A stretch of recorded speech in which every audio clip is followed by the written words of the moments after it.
Good afternoon. Thank you very much for coming.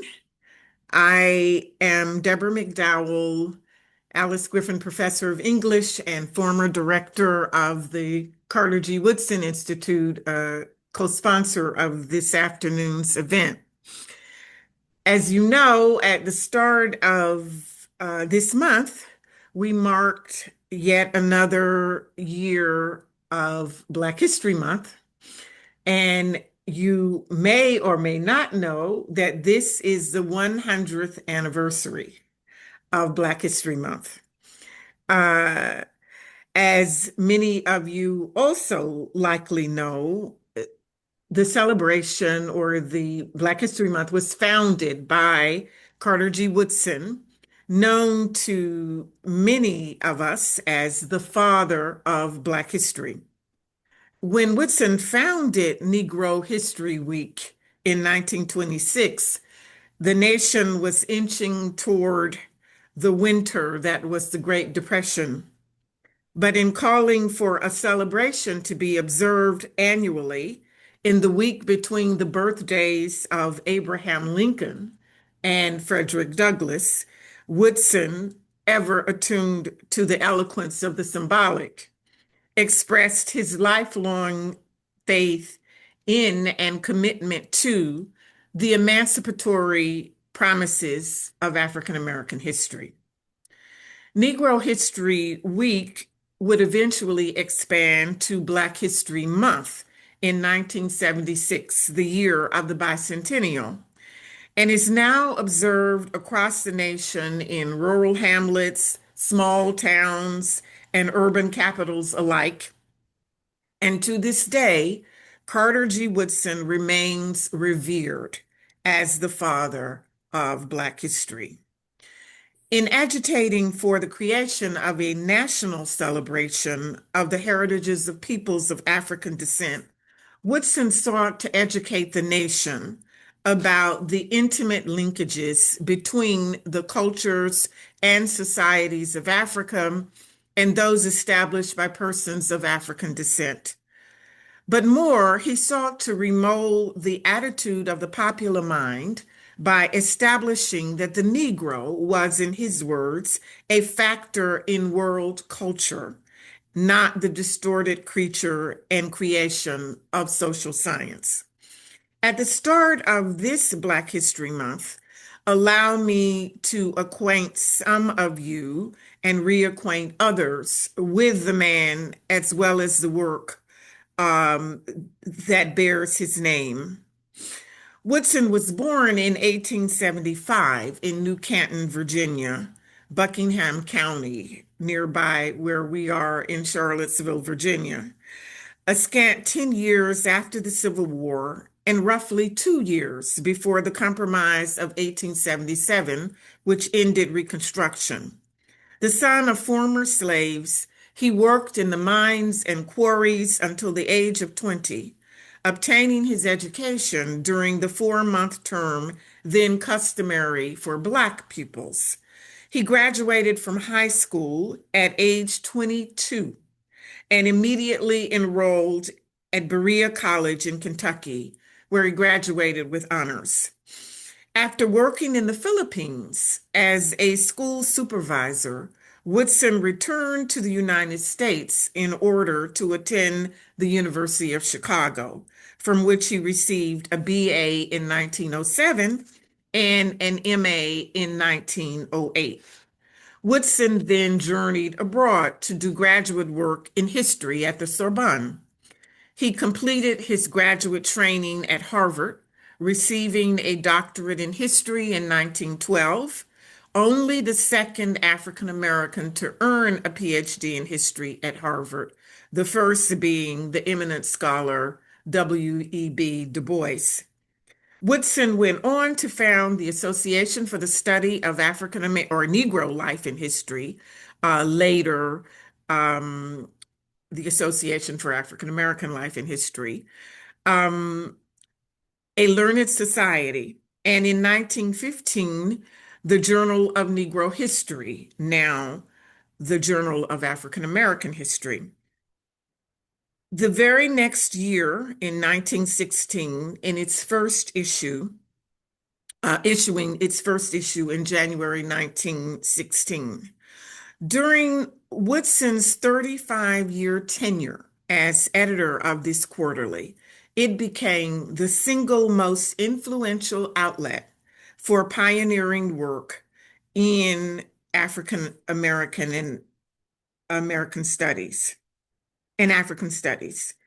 Woodson's monographs span a range of subjects and disciplines: labor and economic history, the Negro wage earner, and the Negro professional man and the community, religious studies, the history of the Negro church, collective biography, African heroes and heroines, the history of education, the education of the Negro prior to 1861, and the miseducation of the Negro.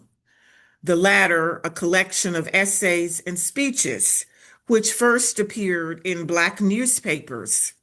Woodson's best known work, perhaps, especially among contemporary audiences, The Miseducation of the Negro, is provocative, at times even sensational in its claims, and is perhaps best regarded as a witty homiletic text, particular insights of which retain their relevance and their resonance now, 90 plus years later. Some of its ideas anticipate a range of concepts and conversations that scholars across the disciplines would initiate in the decades to come: situated knowledge, positionality, cultural literacy, etc. And in campaigning for the importance of international study in a well-rounded curriculum, Woodson can be seen to be an early proponent of what we now call global studies. As he put it in The Miseducation, and I quote, "The world is not circumscribed by the United States, and the Negro must become a pioneer in making use of a larger portion of the universe." Woodson aimed not only to solidify Black history as crucial to American education, while working simultaneously to mentor and institutionalize Black educators as professionals and scholars. The list of Woodson's lineal descendants is long, and they include Horace Mann Bond, the father of civil rights activist, legislator, and educator Julian Bond, uh, whose work we are also celebrating today in joining our efforts at the Julian Bond Papers Project with the Carter Woodson's month-long observation of Black History Month. Um, we will be looking in the discussion to come at selected documents from the massive archive Bond bequeathed to the University of Virginia. Before we do, however, let us briefly provide you an introduction to the Julian Bond Papers Project. The project has been funded since its inception by the National Historic Preservation and Records Commission, the NHPRC, and currently by the Mellon Foundation, the Andrew W. Mellon Foundation. Let me introduce you to Laura Baker, who will give us this brief introduction to the Papers Project. Laura is senior editor for our project. She has a PhD in American literature, focusing on personal narrative.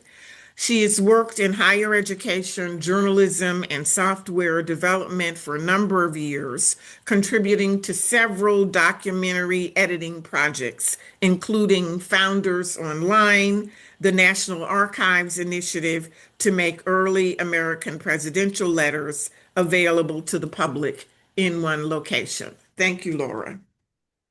Thank you so much for that introduction, and thanks to everyone for joining us. I am just briefly going to show you our site so that so you know how to find us after the webinar. Hopefully you can see my screen at this point. This is the Julian Bond Papers Project website.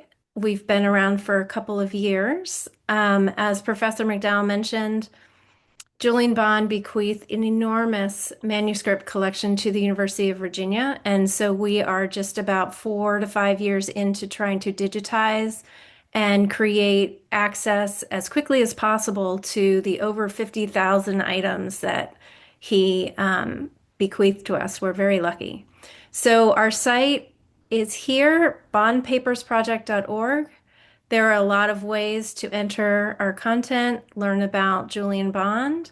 But for our purposes now, I'd like to just show you quickly to look at the documents that we have published at any time. You go to the Documents tab. You'll see here that we have over 500 documents published at this moment. These are primarily speeches and articles, and we owe an enormous debt to a long string of amazing students at the University of Virginia and locally in Charlottesville who've helped us do all of this work. You can search by word, but we've created some keywords. So for the purposes of this event, if you search education, you'll find more than 60 documents that have been tagged as educational content. If you would like to help us in our quest to get early versions of these documents transcribed, we have a crowdsourcing transcription website.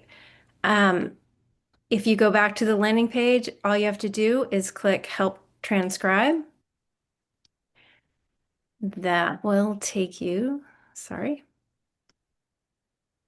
to a page on the crowdsourcing transcription platform called From the Page.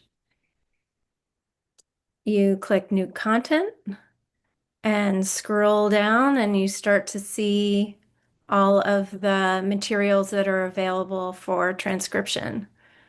If you click anything that's not started, you'll see that you can transcribe as a guest or create a profile if you think this is work that you would like to do over time. And it's as simple as looking at the manuscript on this side and typing in what you see on the right side. And I'm here to tell you that the content is serious, relevant, and oftentimes hilarious. Julian Bond was wonderful and created so many records for us. So we encourage you to visit our transcription site or visit our project site. And I don't want to take any more time because we have amazing panelists for you. So there we go. Thank All you so much. right. Thank you for that brief introduction. Again, this project has been, since its inception, a crowdsourced project, and we are very happy about that. In fact, in that aspect, it is very much in keeping with the work of Carter Woodson, who redefined what it meant to be an intellectual. I'll elaborate on that in a minute in introduce in when Professor Gaines leads us off. But as a final preamble, let me simply introduce you to this fabulous panel we have assembled this afternoon. Our first speaker will be Kevin Gaines, our own Kevin Gaines, who is the Julian Bond Professor of Civil Rights and Social Justice here at UVA, with a joint appointment in the Corcoran Department of History and the Carter G. Woodson Institute. He is author of the continually influential Uplifting the Race, Black Leadership, Politics, and Culture During the 20th Century from University of North Carolina Press, and American Africans in Ghana, Black Expatriates and the Civil Rights Era, also from the University of North Carolina. His forthcoming book is The African American Journey, A Global History, forthcoming from Oxford. He is the past president of the American Studies Association.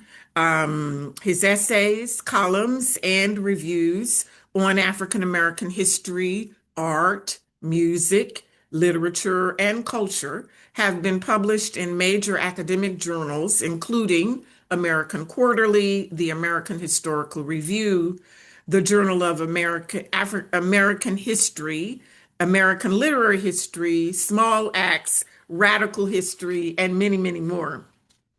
Our next panelist is Alexander Hyers, who is an assistant professor in the history of U.S. education at the University of Utah. He earned a PhD in social foundations at the University of Virginia. He is a research affiliate for the Teachers in the Movement Oral History Project here at UVA. He was a 2022 National Academy of Education Spencer Foundation postdoctoral fellow and received a 2024 Early Career Teaching Award from the University of Utah. He is the author of the recently published Protest and Pedagogy, Charlottesville's Black Freedom Struggle, and the Making of the American High School from University of Georgia. And last but not least, it's Francille Wilson. Dr. Wilson is Associate Professor of American Studies and Ethnicity, History, and Gender and Sexuality Studies. She wears many hats at the University of Southern California and the founding director of the Black Studies Initiative. In 2023, the Association of African American Life and History, the organization Woodson founded, awarded Dr. Wilson the Carter G. Woodson Scholars Medallion for her distinguished career of research, writing, and activism in the field of African American history and culture. She was the national director of the Association of Black Women Historians from 2015 to 2018, a 2017 and 18 fellow at the Center for the Advanced Study in the Behavioral Sciences at Stanford. Her book, The Segregated Scholars, Black Social Scientists, and the Creation of Black Labor Studies, 1890 to 1950, was awarded the 2007 Letitia Woods Brown Memorial Prize for the best book in Black women's history. Wilson earned an MA and PhD in American history from the University of Pennsylvania, and an MAT in social studies from Harvard University, and a BA in political science from Wellesley College. Welcome to you all. Kevin, I'm going to ask you to start us off.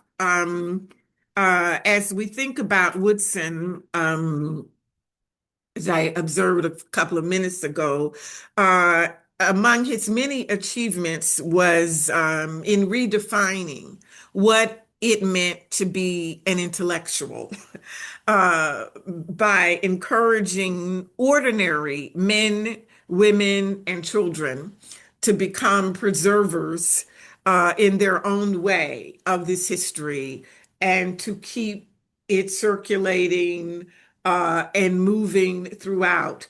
That then ties him to one of our objectives with the Bond Papers Project in involving ordinary citizens, whoever may have an access to a computer, to sign on to help transcribe these documents that will, in their turn, keep the history and memory of Julian Bond alive, and by extension, so much about African American and American history in the process. So, wherever you want to find your point of entry into that, Kevin, let's talk about Woodson and the redefinition of the intellectual.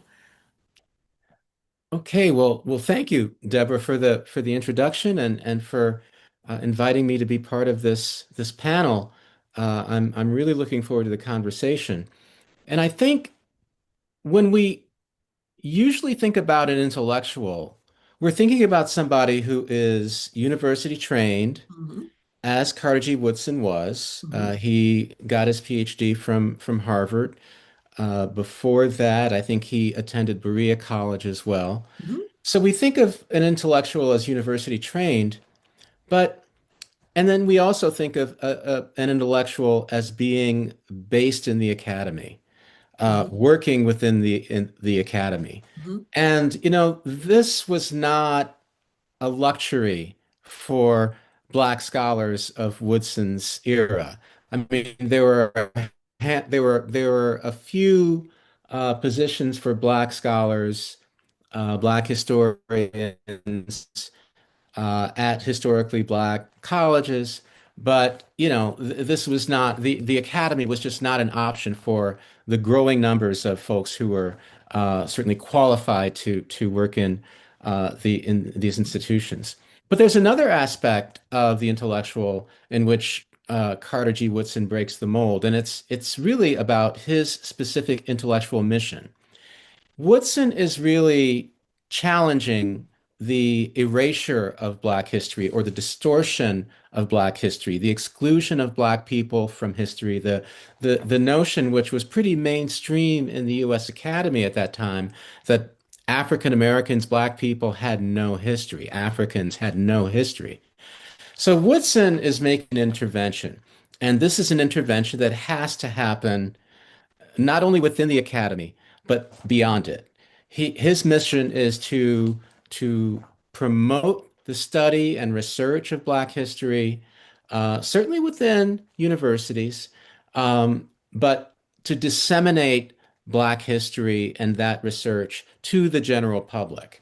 And so Woodson is brilliant in creating spaces for academic research in Black history. The Journal of Negro History, founded in 1916, was a place for folks who were doing research in Black history, and that included, you know, some white scholars in the academy as well, to have a place where that work, that research could be published. But Woodson was active at a broader level of the community, and as you said, as you mentioned in your you know, very informative remarks about Woodson, he was mentoring generations of Black educators, and the meaning of a Black educator is expansive. It's not only African Americans who are teaching in segregated Black schools, it's librarians, it's people who are working in the dominant information technologies of the time, which could include libraries, but also the Black press, journalism.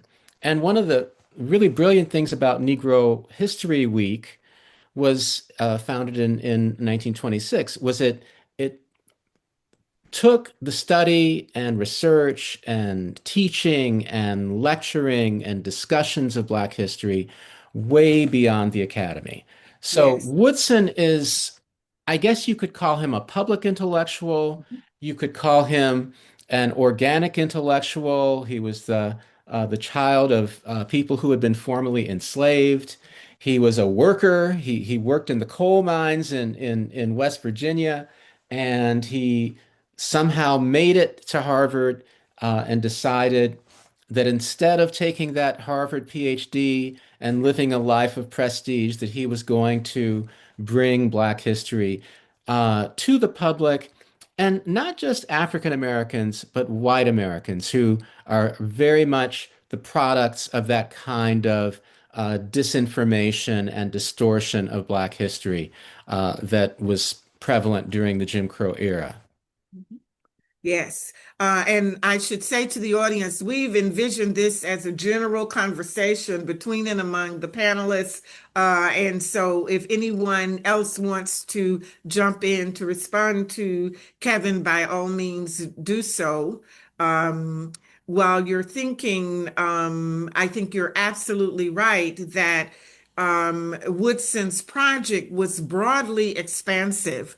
And one of the aspects of his career that I have always found fascinating is that given his enormous influence on the academy, on and the tremendous role he played in mentoring emerging scholars, he himself could not find a home or did not seek a home in the academy, that his own relationship to U.S. academies was ambivalent at best. And so it is remarkable that one who really plied his trade outside the formal so-called ivory tower influenced then and continues to influence now so much, especially that concerns Black studies in general, but Black history in particular. I want Absolutely. to just, Please. Go ahead, Fran. I agree with everything that has been said, and I just want to comment on um, Woodson and the Academy. Woodson, if we look at these years that Woodson was educated, one of the things that is interesting to me is that if we add up all of the actual years he spends in higher education, to from Berea to getting his PhD, he's actually physically at any of these institutions about 6 years total. And I think that, and a lot of the other time he's doing what he's finishing his work by correspondence courses. He's apparently teaching himself Greek and Latin on the side because that's not really required at Berea, but he needs it to get his degree at Chicago and other places. And so he's always had this independent mind. And one of the things that when I first joined as a graduate student, the association had been renamed the Association for the Study of African American History and Culture by the time I was a grad student. We often had panels of Woodson's uh, compatriots, and they would tell us stories, some quite hilarious, about Woodson. Well, Woodson had been a dean for 2 years at Howard, and he got fired. Apparently, he had an argument with the president and was said to have called him a contemptible puppy. And who knows what he actually said, because, in other words, he had um, politely cursed the then white president out, and he was out of a job. And the West Virginia College of Negroes for Negroes had asked him to become their president.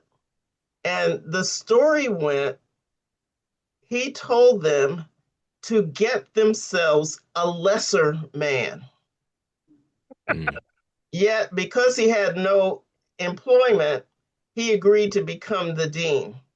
And I heard this story from John W. Davis, who was in fact the lesser man who became the president at the time.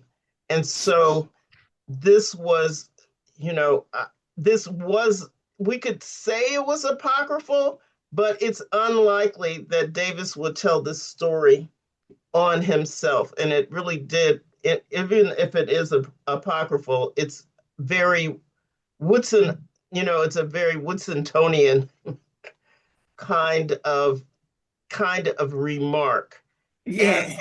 And one other thing, though there's so much to talk about Woodson, but I'd like to say one thing, that in looking at some the books of Horace Mann Bond, today, again, that were in my own library, I realized that the Negro in Alabama, uh, Yes, Negro education in Alabama was actually published by Associated Publishers it was. in Yes, 1939, the year before Julian Bond was born.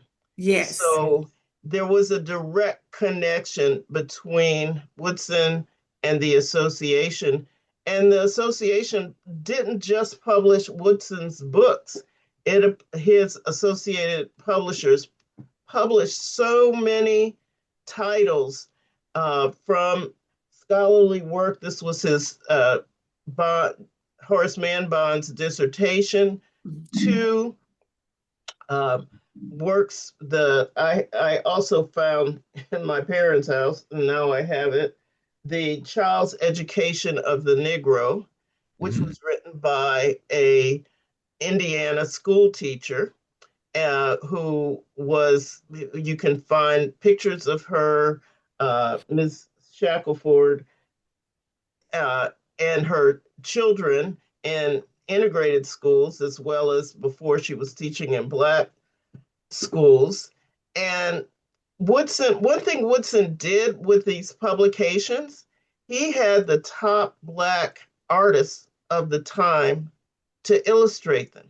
yes, He had James Porter, Lois Mailou Jones, Mhm. other the work he did in his publications was he wanted Black children, and especially in his books that were aimed at elementary and high school students, he wanted them to see what not only Black history, but what Black artists and others could do. So if you're looking at this, it's not just text, it's also pictures of African art, pictures of African culture, pictures of African American.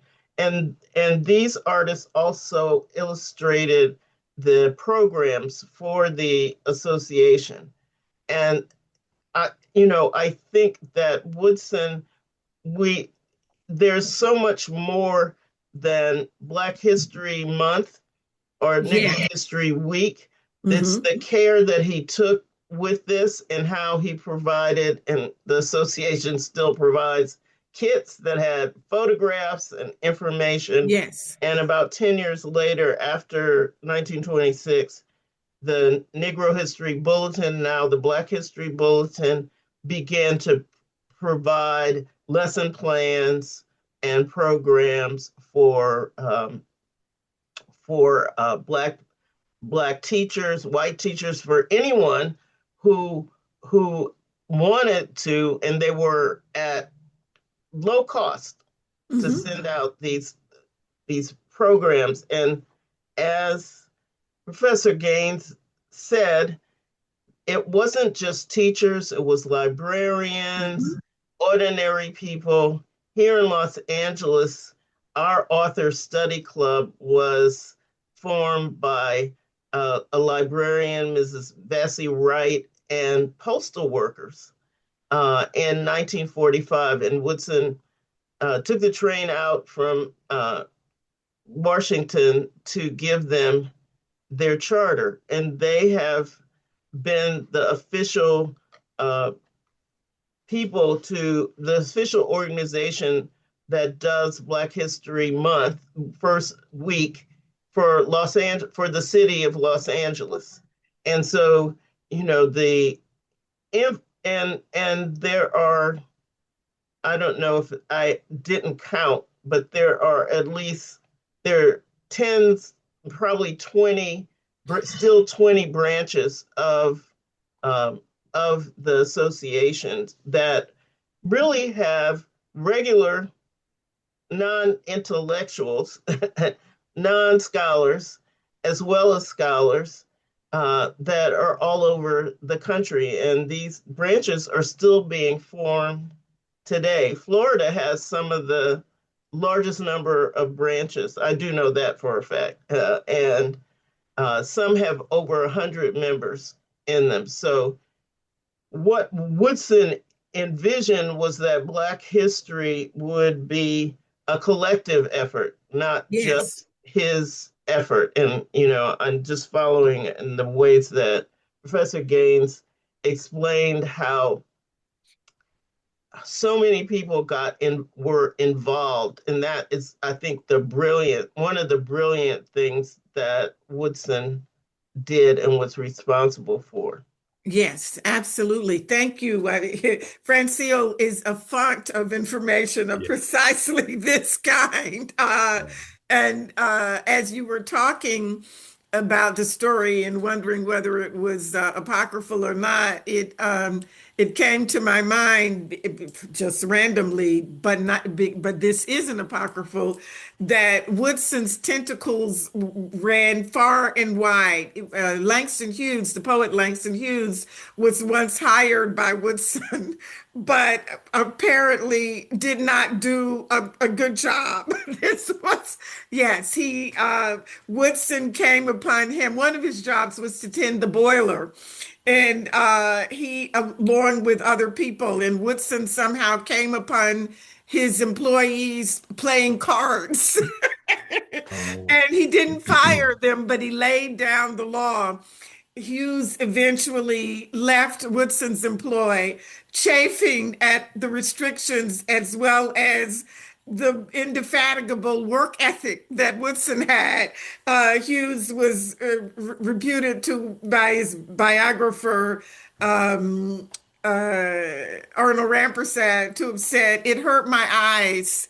All that Woodson was demanding that we do was a strain on my eyes." But that gives you a sense of just really the tentacles, and how far and wide they spread and how many lives they touch.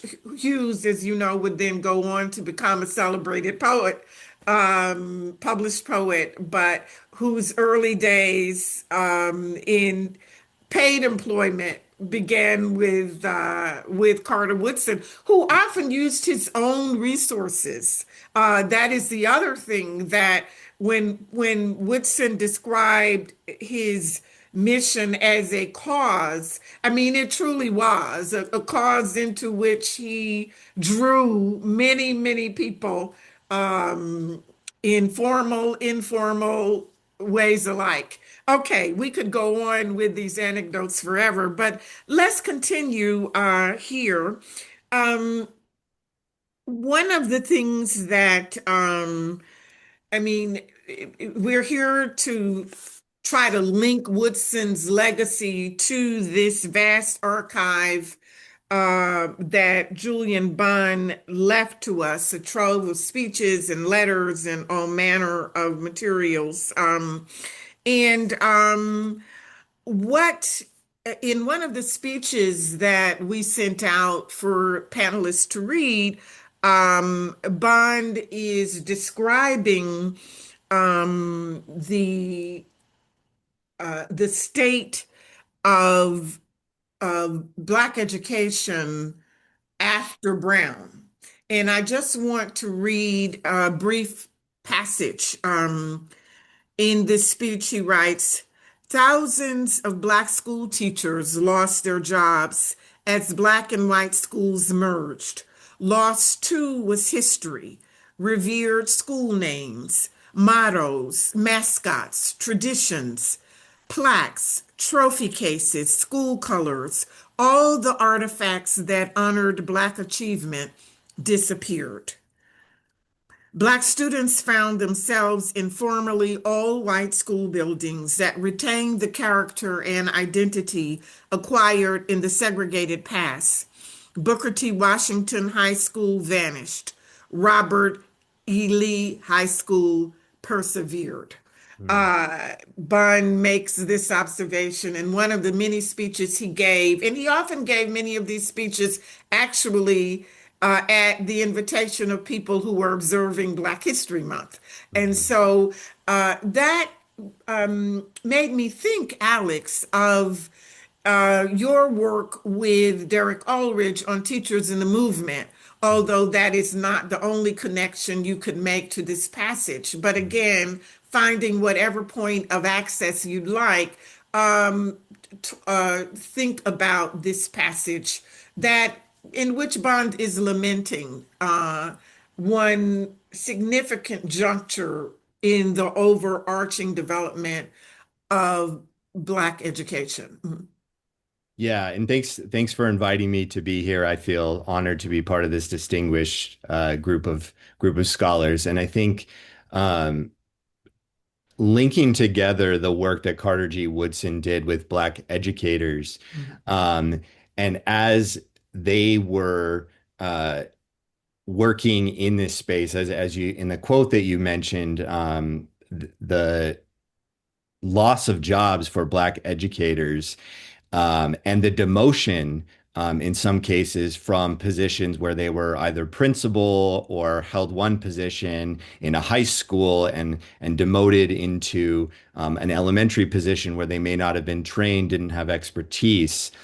Um, and then as school desegregation occurs and in the Julian Bond papers, it is striking to see, you can really see the change over time in the ways that Brown is being remembered Mhm. as the resegregation of schools happens and as he gets further and further away from that anniversary.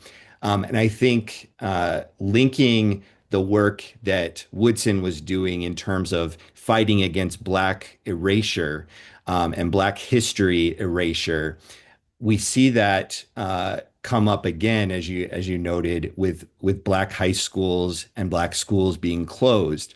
And I think what's interesting to sort of link the past with the present and thinking about Woodson's long-term legacy is I have seen in Charlottesville, but also in other Virginia locales where at segregated Black schools in Charlottesville, the Jefferson School, but also Jackson P. Burley High School is a good example locally of a place where both the Alumni Association there has done the work to put up historical markers to remember Black coaches that were involved in sports, but also within the last couple of years, creating a memorial wall to not only honor Jackson P. Burley, the man, the Black educator who Mhm. was involved early in education in Charlottesville, but Mhm. also to honor over the decades plus of the Black high school, Jackson P. Burley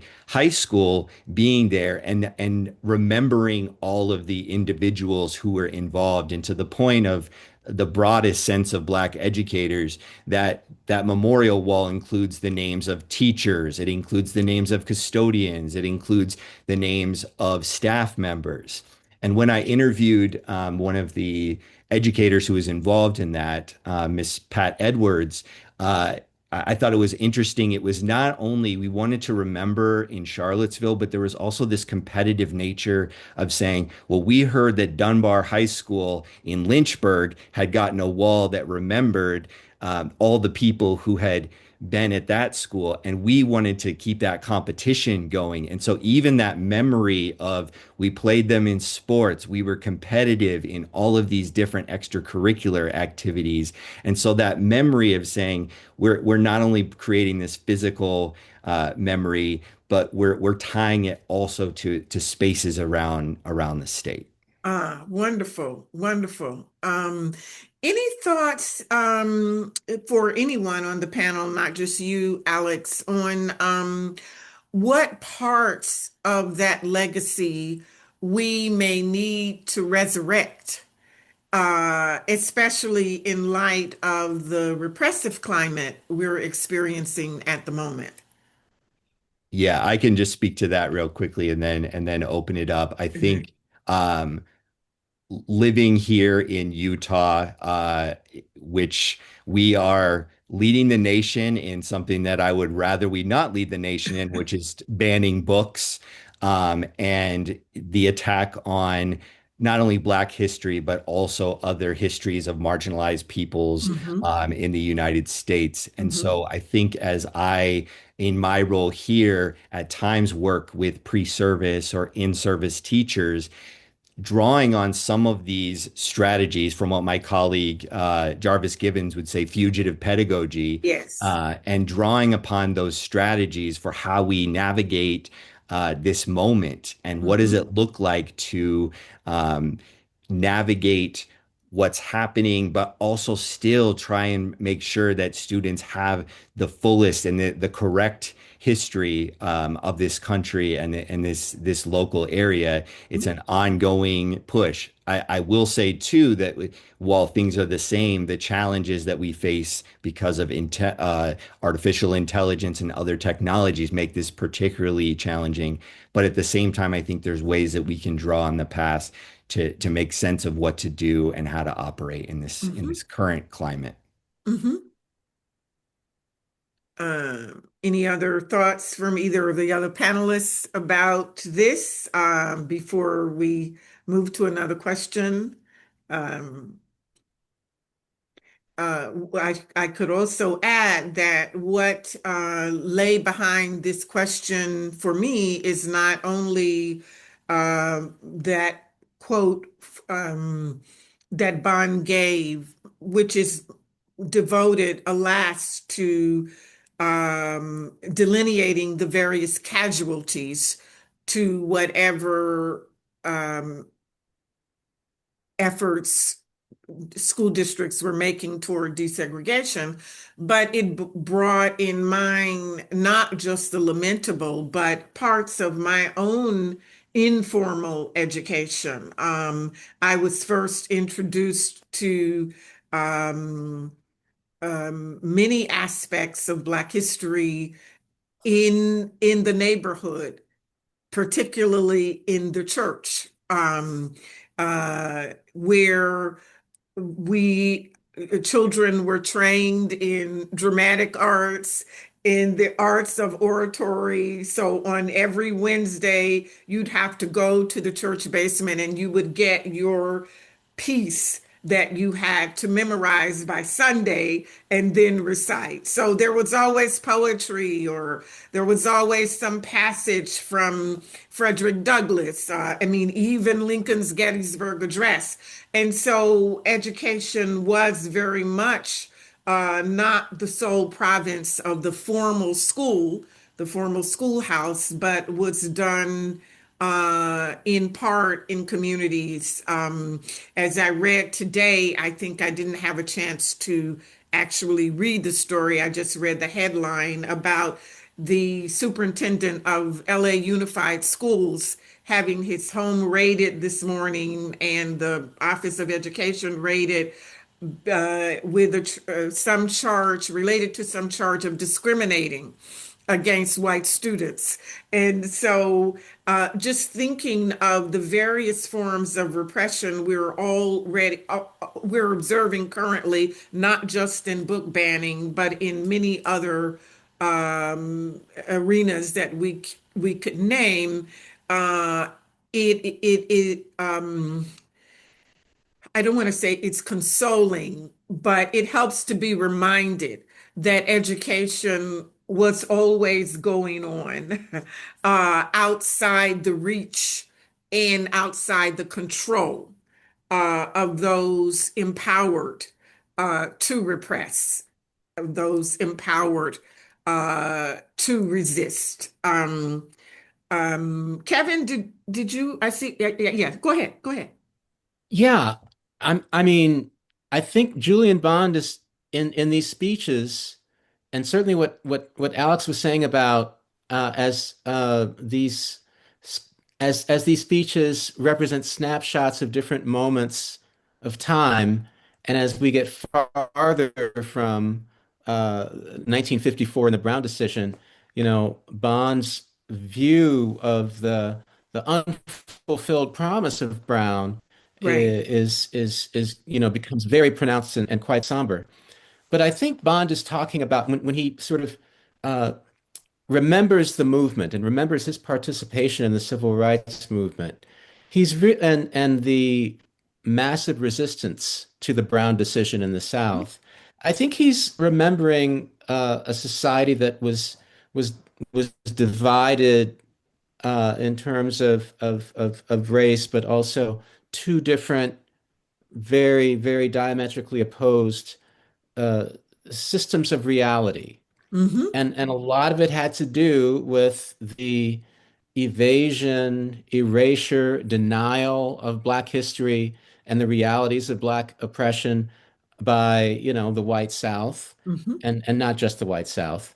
Um, but and then, a view within the Black community that has taken upon itself and its institutions to remember and to pass forward stories about Black history. And of course, Woodson is a big part of that. Julian Bond is a product of, I guess, the World War II generation, and he's born into a world, a Black world that is really energized by Black activism and civil rights, and the kinds of uh, teaching of Black history collectively in churches, in schools, in libraries, in places beyond the academy, and so I think Bond is talking about those two opposing systems of reality, the Black vision rooted in Black history, and a collective memory of struggle, and then the white society, uh, particularly in the South, that is just uh, you know really, really invested in anti-Black ideas, in the ideas that Black people, in the racist dehumanization of Black people, etc. And I feel like we are reliving those kinds of struggles, the struggle of not just Black people, but people of conscience, regardless of their background, against Yes. a system of reality that, does not admit African Americans as people with a culture, with history, with humanity. Hmm. And so in this moment, I think it's, Bond really talks about the civil rights movement and then the backlash, Hmm. and the sort of the backlash by powerful and wealthy whites, really starting in the 1970s, but accelerating through the 1980s, and the rise of Reagan and the new right. And we're basically seeing what I think could be considered a sort of a culmination of that long sort of Hmm. backlash. And it's really, really important for people who are intent on the disenfranchisement of not just Black people, but just the mass disenfranchisement of people, attacks on voting rights, etc. It becomes an assault on truth, on facts, on the basic facts of American history and African Hmm. American history, Hmm. and a lot of disinformation that's happening. And so the situation that Alex, you describe in Utah, and it's happening in many other states as well, Hmm. attempts to restrict the teaching of Black history, any history dealing honestly with racism, with forms of oppression, racist oppression, sexist oppression, etc. To try to discourage the teaching of those subjects is really a key part of the moment that we're in now. Where you have an authoritarian attack on multiracial, inclusive democracy. And Yes. and so in a lot of ways, I think the speeches by Julian Bond really give us a sense of how people in the civil rights movement um, were able, to overcome those long odds, and a lack of resources against the forces that are arrayed against them, Hmm. to challenge the system of Jim Crow and to dismantle the system eventually. Hmm. And I really feel that what what you can find in Bond's speeches and his papers is this sense of ordinary people who are making history and who Hmm. believe in themselves and believe in their ability to make Hmm. history. And they're not really kind of stuck on this idea of, well, American history and African American history has been this sort of unbroken line between slavery and now.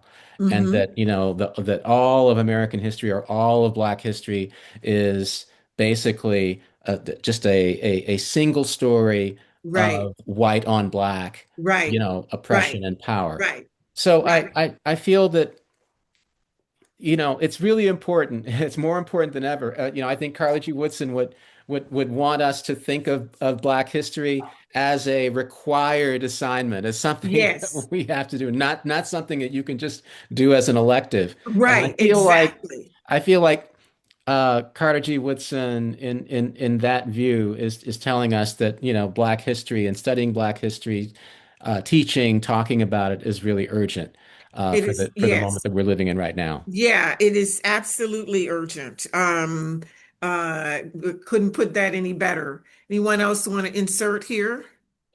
Um, I just like to yeah. say that I think Julian Bond was really speaking to his moment and his disappointment of what had happened and making sure that people understood what the costs were. You know, Hmm. the costs for losing teachers, the Hmm. costs for having, I think it's 1977, having more Black students drop out of high school than enroll in college. And, Yes. sort of what the cost, there were costs without saying we should have stayed segregated because even when he's talking, desegregation hasn't really fully happened. Right. And but the economic costs. And so I do think that this is a moment. It it's been as the as the white supremacist backlash has continued, it's continued alongside a different movement to have Black studies, to have gender studies, to have Yeah. LGBTQ studies, to continue and to look at the world more broadly, to see the Yes. African diaspora. Hmm. And what we can see is that while those things were happening, it's not just today, but because if we look to Florida and Texas and other places, they are focused on the state institutions and telling the state institutions that they have to stop teaching certain kinds of history. In some Hmm. places, they have looked at what they think are the weakest links. Hmm. And we can say that African American history and African American studies is actually not the weakest link. Right. LGBTQ and women's studies are being eliminated in many of these places. They're finding it a little bit harder, but we would be remiss if we didn't say, Black people are also women, they're also LGBTQ. Yes. We need to be those Black public intellectuals, Black teachers, Black need to speak out about how those changes actually will affect not only the students but everybody. And are they firing these people? These are easy solutions, but as James Baldwin and others would say, if they come for you in the evening, they'll be coming for Exactly. us in the morning. And so Exactly. if we have to be able to speak out about how these things are happening, and many of them are so focused on punishing the teachers, Yeah. and they are teachers are being fired, This has been happening for a while. We hear Yes. about the most promise, the cases that get publicity in Hmm. Texas and Florida. I mean, there's actually a law in Florida that if you teach anything that makes white children feel bad, then you can be fired. And this is, this is not just college.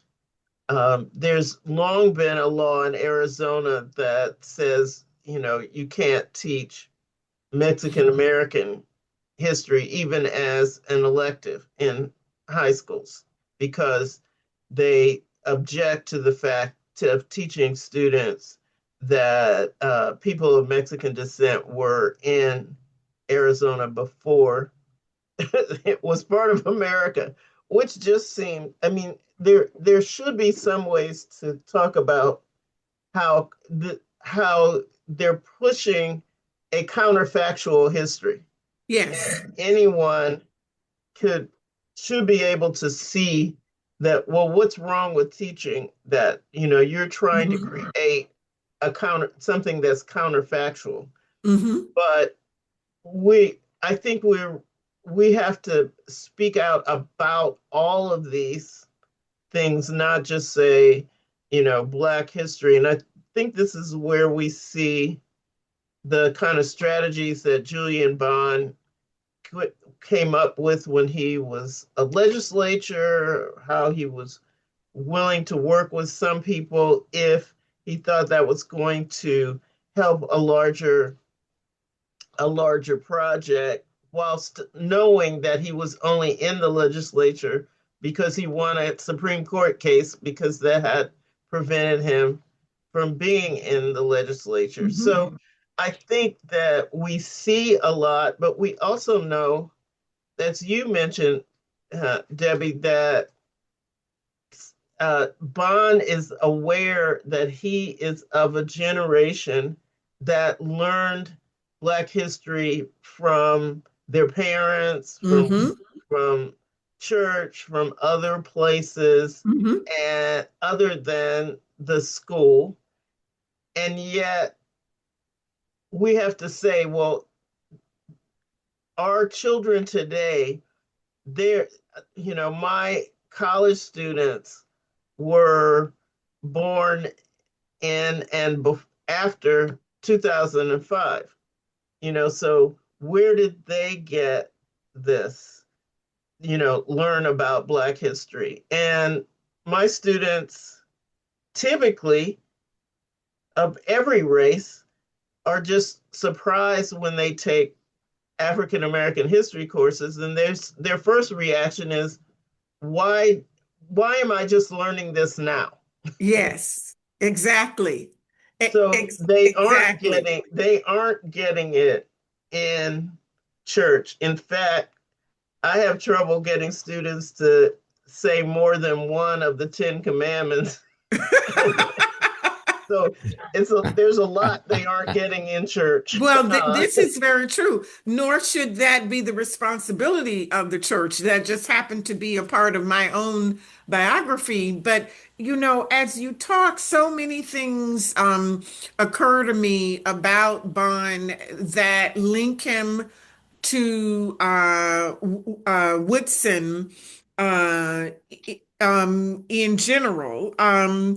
When we think of the miseducation of the Negro, um, what Bond, among the things Bond extrapolated from that and other Woodson writings is um,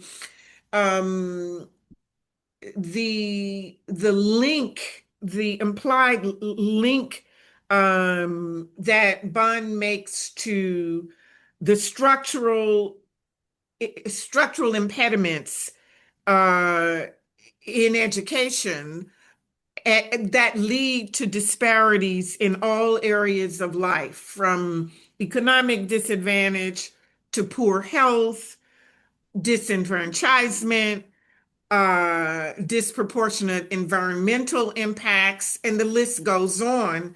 I have always found it incredibly moving that one of the last speeches Bond gave was a speech and was arrested after giving this speech outside the White House, where he was demonstrating with others against the Keystone Pipeline. So at the Bond Papers Project, we speak of the pillars of Julian Bond, and we've been focused this afternoon on education, but education was but one of the pillars that structure this archive. And so before we let the audience in case there are any questions, let's think about um, these disadvantages that derive from uh, poor education, miseducation, etc. Where do you think we've retained and expanded the link between education and life chances today? And where have we lost the thread? And in both cases, to what results? I mean, again, you don't have to come exactly at the question that way, but like Woodson, Bond understood the link between um, education, the loss of education, and gross disparities in life and well-being. Yes, Kevin. Well, I mean, what I would say about Julian Bond across these different speeches is, he is a persistent advocate for integration in schools, Mhm. but also in, the economy and in politics. And so it's a vision of social change, of the benefits of education for African Americans that it creates, everybody has thought about education, public education in the US context as the engine for social mobility. Mhm. And of course, generations of African Americans have believed that too. And Bond talks about integration and how, as Alex mentioned earlier, that, it hasn't really been seriously attempted in Mhm. American society with Right. respect to school Mhm. desegregation or integration. And I was reading these speeches and I thought of the scholar, an economist named Rucker Johnson, who is at Berkeley. And he's Mhm. done a longitudinal study of students who went to integrated schools. And I'm not sure what his definition of an integrated school was, but not just black students, but white students as well. Mhm. And it's longitudinal. It goes from the post-Brown to, going many, many years afterwards, decades after. Mhm. And what he found was that black students who attended these integrated schools basically did better in life. They did better in terms of income, in terms of their level of education, many going on for, higher education and advanced degrees. Their health was better. In every major social indicator, the Mhm. black students who were in that window from Brown to decades later when schools were starting to resegregate, they did better. Mhm. And by studying the outcomes of white students as well, Rucker Johnson argues that the benefits in all those outcomes of black students did not come at the expense of the white students Mhm. who had attended these integrated schools. So that I think is a really interesting argument. And of course, Julian Bond is talking about, the negative outcomes Mhm. that result from in terms of health disparities, racial health disparities, uh, in disparities in unemployment and income, et cetera, that come from the failure of schools to Mhm. really meet the educational needs of Black people. So I think we we can really sort of, I think Rucker Johnson scholarship helps us to sort of see the benefits of that sort of brief moment, Hmm. that moment, after Brown and going in the 60s and 70s, where what they call the achievement gap Yeah. actually lessened, and Hmm. sort of, the performance as measured in test scores and things like that Hmm. between blacks and white students was actually converging before, uh, as schools become more Hmm. segregated, as black schools become, the victims of being under-resourced, then you have those disparities kind of reasserting themselves. Yes. Anyone else?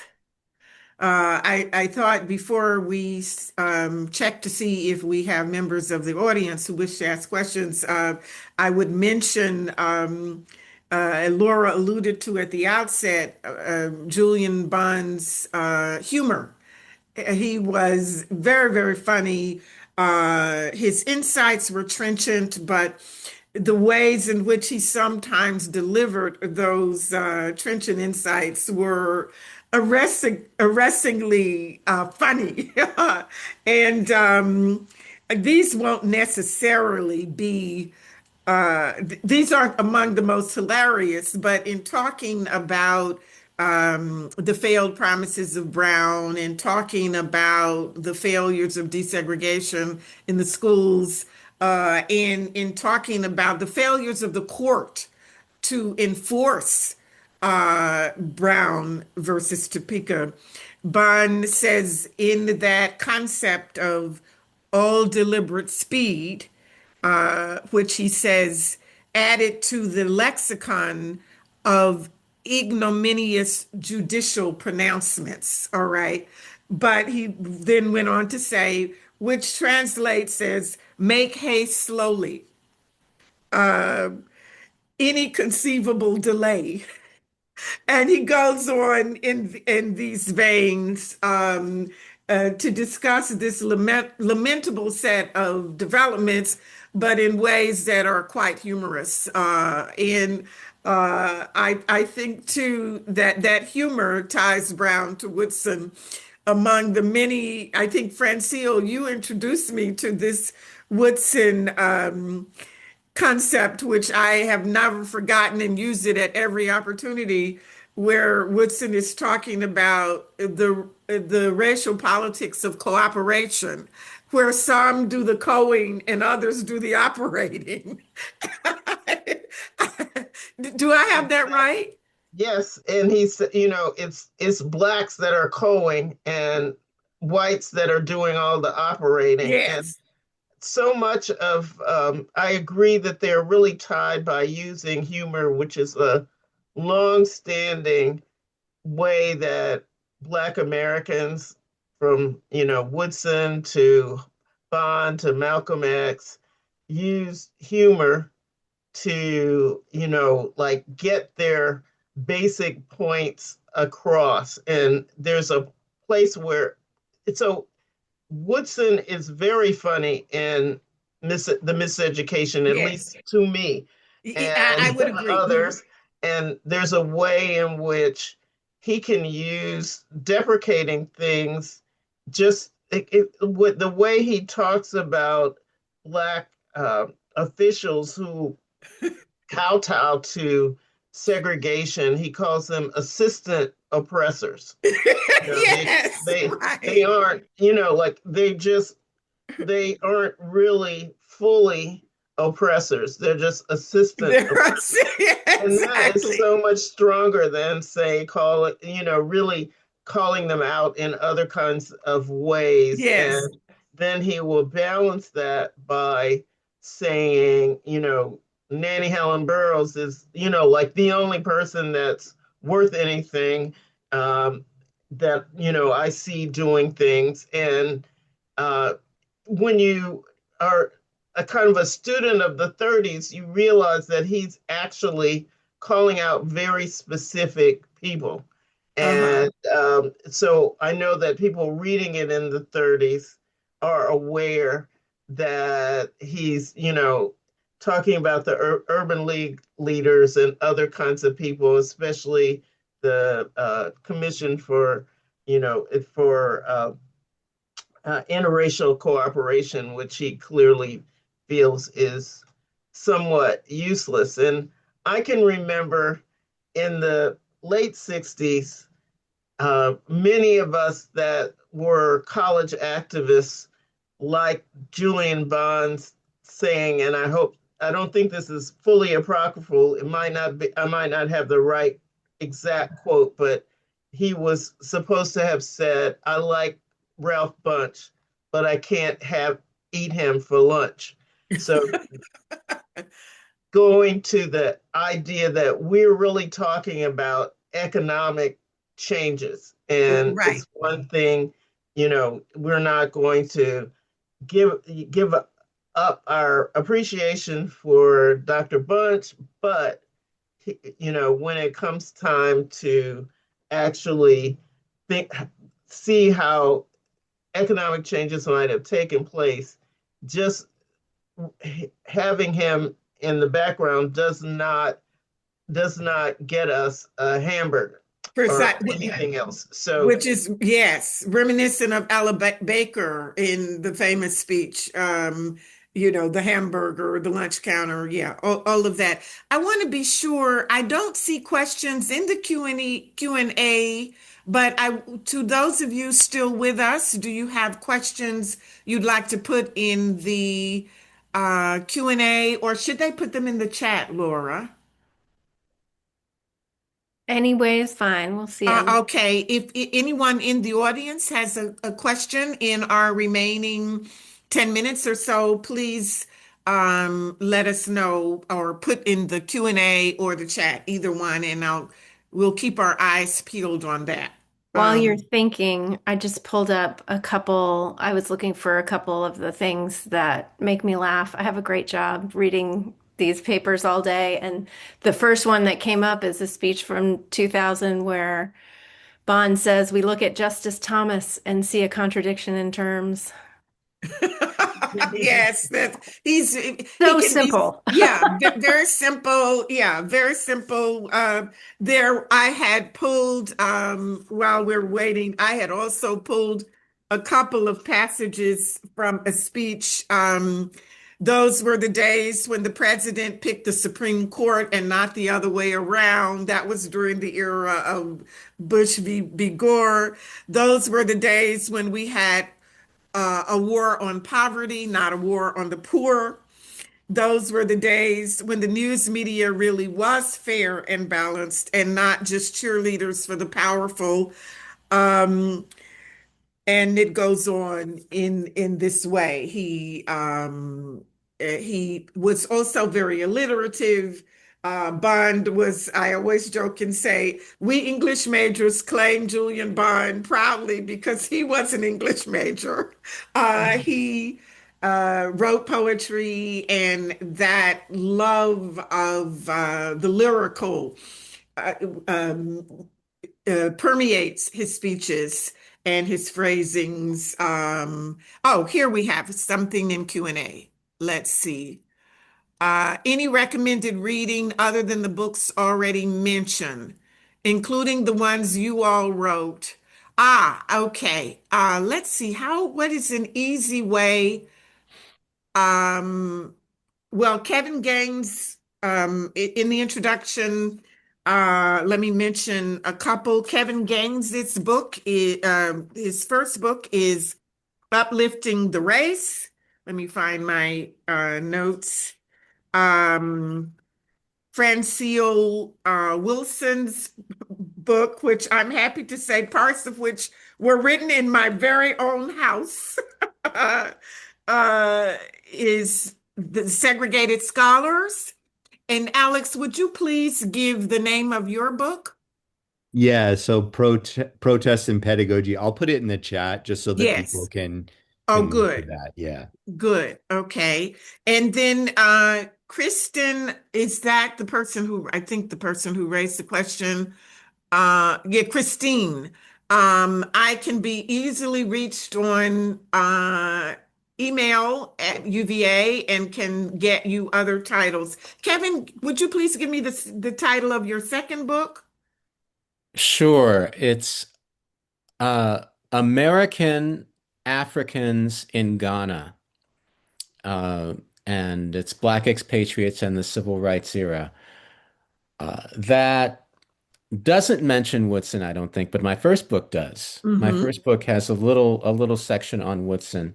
Mm-hmm. Um, but I mean, it's not extensive. I'm sure that there are a number of books on Woodson. There's okay, there's Alex's book in the chat. And I know that there's a recent book about Woodson. And Oh, Alex, yes. you mentioned Yeah, your Jarvis Jarvis Gibbs, colleague. Givens. Jarvis Yeah. Gibbons, Jarvis Givens. Yes, fugitive pedagogy. Fugitive Pedagogy, which is a right. fantastic book. We hosted him when the book came out. Also, the title of our panel is Time to Teach. And we take that title from a collection co-written by Julian Bond's widow, Pamela Horowitz, Horowitz, and the distinguished historian Jeannie Theo Harris. Theoharis, and it's called Time to Teach, and is a synthesis of Bond's lectures here at UVA, where he taught for 20 years, by conservative estimates, reaching over 5,000 students over those 20 years. So that is, those are all great places to begin to consider the um, uh, Bond and Woodson and the links we're attempting to draw between them. Uh-huh. Yes, good. All right. Yes. Oh, your sister, Christine's sister, took Julian Bond's course. The number of students who took Bond's courses, I'm amazed by. When we go into the high schools to talk about our project, there's always someone who said, I took Julian Bond's course. And so that part of Woodson that was deeply committed to public education and broad dissemination of knowledge. Bond, if not just in his writings and speeches in the archives, but also in the numerous students he taught while he was at UVA, really continues that Woodson legacy. Obviously, we could go on and on and on and on. Did I miss anyone else? Let's see. Uh, oh, oh, Xavier Pickett. Um, what did I miss?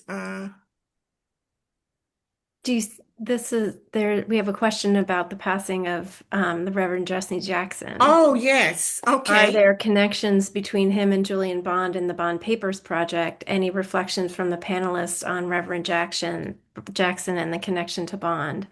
And I will just briefly say we do have Jackson content in the Bond archives, and I'm looking now to see how much of it is published. So I'll look while you all. Yes, and I did a post on social media making that connection, but I won't take the time to look it up right now. But if any other member of the panel wants to talk, I will try to resurrect that quote from the archive connecting Well, to Jackson. Mhm. well, this is uh, something that I saw in the speeches. This is the one of the 1979 speeches. Uh, and it to me it connects Woodson and Bond, but I think also Jackson is sort of right around the corner, and he's kind of Bond is really lamenting the fact that a survey conducted in Ebony magazine in around 1978 uh, targeted black folks who were 18 to 29 years old. And he found the survey, the Ebony survey said that 48% did not know who Mary McLeod Bethune was, 51% did not know who Paul Robeson was, Mhm. and more than 50% did not know who Vernon Jordan and Benjamin Hooks, and those are two prominent Black leaders at the Mhm. time. And so, I think he's really kind of voicing maybe indirectly this sense that it's really important for Black people and young Black people to know their history and to know to recognize these figures. But, this is 1979, and right around the corner, this is the thought I had, Jesse Jackson's presidential campaigns in 1984 and Mhm. 1988.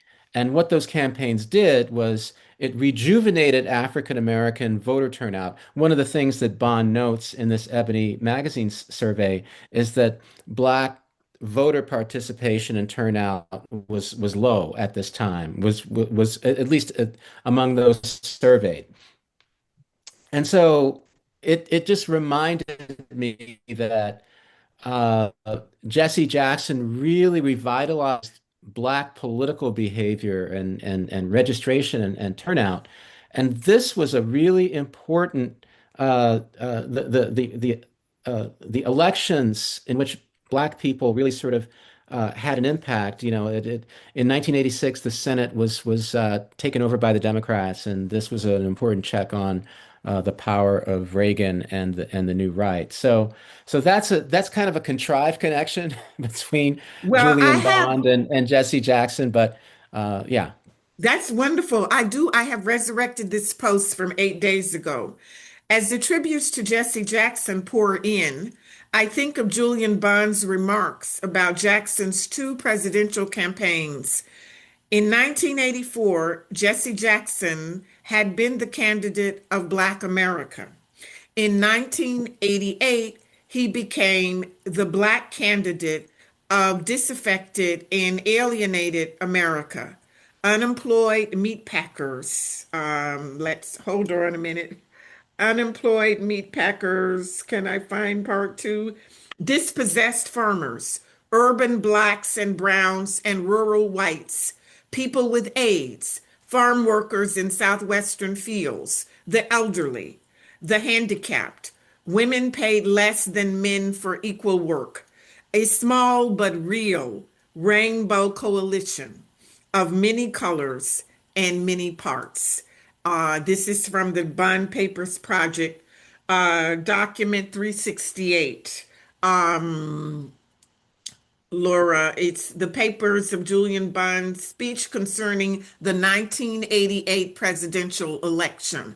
Laura, can you get that in the chat to maybe close us out? Yes, the Can you read rainbow, me the number again? da, da, da, da, da, da, da, da. 368.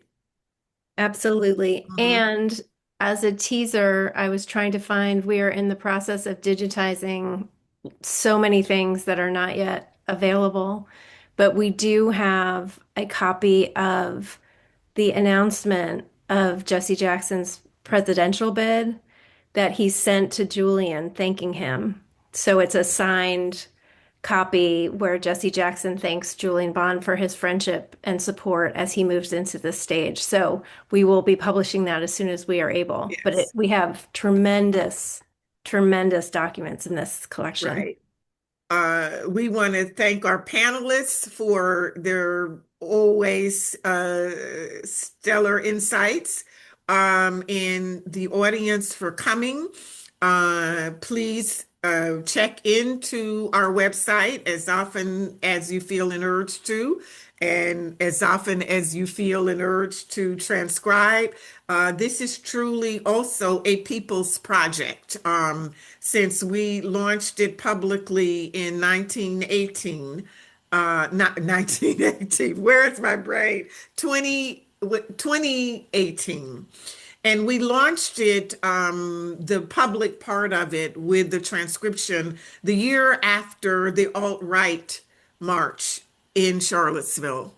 And so there we had people in cafes, in coffee shops, in places all over Charlottesville with their computers transcribing these documents.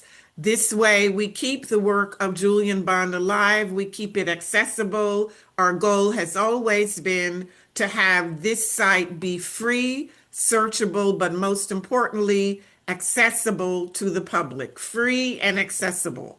That is our mission. And so far, again, with the support of the NHPRC and the Mellon Foundation, we are advancing this work with all deliberate speed, not delayed. All right. Thanks, everyone. Have a Thank wonderful you. evening. All right. Thank you. Bye-bye. Bye. Bye. Thank you. Okay. Okay. Righty. Thank you so much. Oh, Lauren, did you see what's in the chat? The chat is incredible. Yeah, let me look at the chat. Yeah. I mean, people are, yeah. Oh my. Oh, I'm glad you're still on, Kevin. Laura, did you get a chance to post the Oh, there it is. Okay. Yeah, Yeah. and Charlie is our most dedicated, well, he's not a student anymore, but Okay. he's my right hand. And Okay. so he was posting some things. Okay. Um, that was so wonderful. It really I was. really learned a lot. So much, Kevin. You know, Kevin, we have always had students involved, both high school students whom we link with UVA students, Hmm. mainly in the summer, but some continue over and beyond. And on our students, I am so proud to say, stay with us often for the duration of their time at UVA. And they have gone on to do amazing things. Just this week, I heard from one of the high school students who got into eight prominent universities. She was with us from 2 summers ago. And so that is the wonderful thing, too, that we are continuing to involve students in this work.